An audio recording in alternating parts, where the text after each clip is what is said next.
Oke. Siap. Siap. Siap.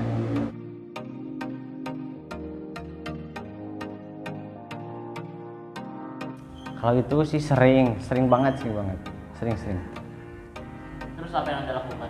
Nah, yang saya lakukan paling saya kan bingung gitu ya. Gak punya duit, gak punya makanan, paling saya kalau lapar paling tidur pelariannya. Tidur, pasti tidur. Pernah. Terus apa yang kamu lakukan? Ya sulit itu ya, kehabisan makannya kami nganjuk ke koperasi gitu, beli kerupuk. Terus?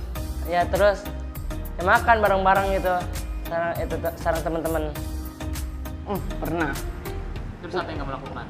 Ya mending pergi ke musola tidur gitu, biar gak repot-repot. Terus apa nggak jajan gitu? Ya kalau ada duit aja jajan. Pernah ketika beres siap-siap muhadharah karena telat, atau ketika membongkar panggung beres muhadharah kan itu kan kadang-kadang telat ya, kadang-kadang telat makan tuh, itu tuh kehabisan. Nah yang saya lakukan ketika itu paling sama teman-teman tuh beli gorengan atau jajan di koperasi secukupnya aja untuk menggajal kelaparan, karena nanti juga sore bakal makan lagi, atau siang-siang juga tuh suka dikasih uang oleh pengurus Mudabir goceng selama sehari, itu pun cukup untuk menggajal kelaparan.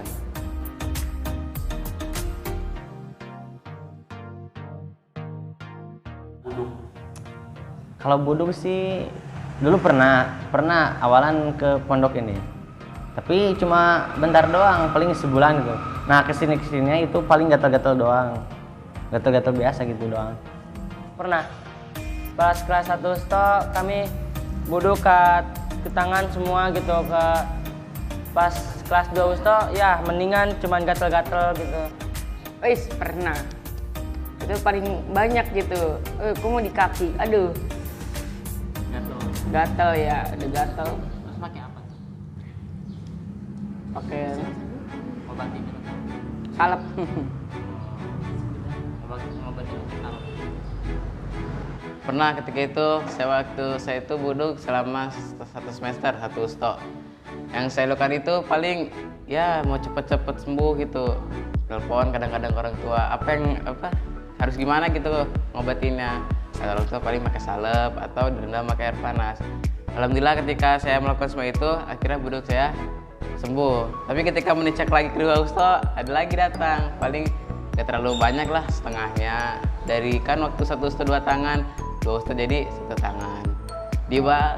Memang sih ketika buduk tuh banyak orang bilang selalu berzikir, karena kan ketika buduk tangan tuh selalu begini, banyak yang selalu berdoa, atau banyak yang disangka berdoa terus begini terus. Ya itulah yang namanya buduk lah, penyakit pesantren. Karena kalau pesantren nggak ada buduk ya nggak ada tapaknya gitu, tidak ada perjuangannya.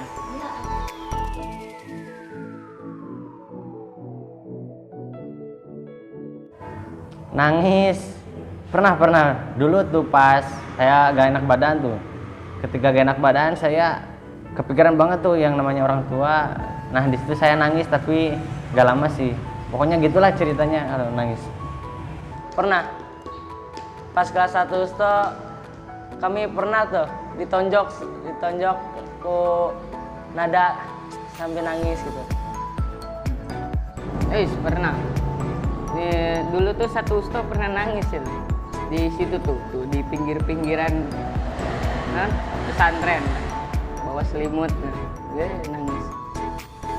Nangis sih emang masyhur di pondok ya. Termasuk saya pernah mengalami nangis ketika waktu datang ke sini. Itu selama 4 atau 3 hari kalau nggak salah, nangis ya juga itu. Di situ tuh nangis tuh gara-gara pertama ya belum ada pemberitahuan dari orang tua bahwa bakal dipondokin sini. Yang kedua emang nggak betah gitu awal-awal. Yang ketiga ya emang biasanya kalau siang tuh main atau sore main, sekarang di sini ngaji atau yang berkegiatan yang bermanfaat lah, beda kayak di rumah.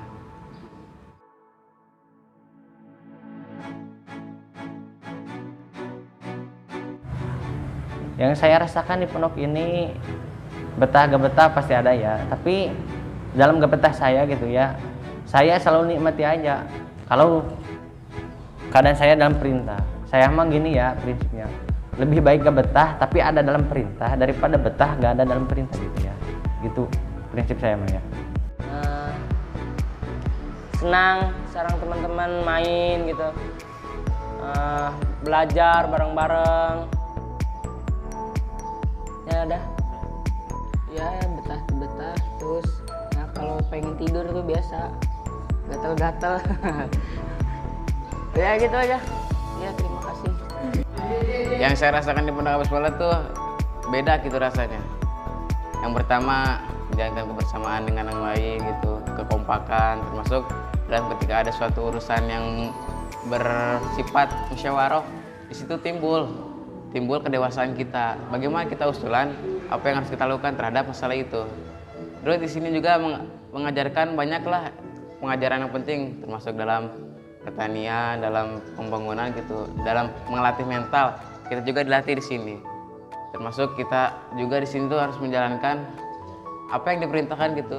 Jadi kita semua tuh terlatih dalam mental, dalam tanggung jawab. Itu yang saya rasakan.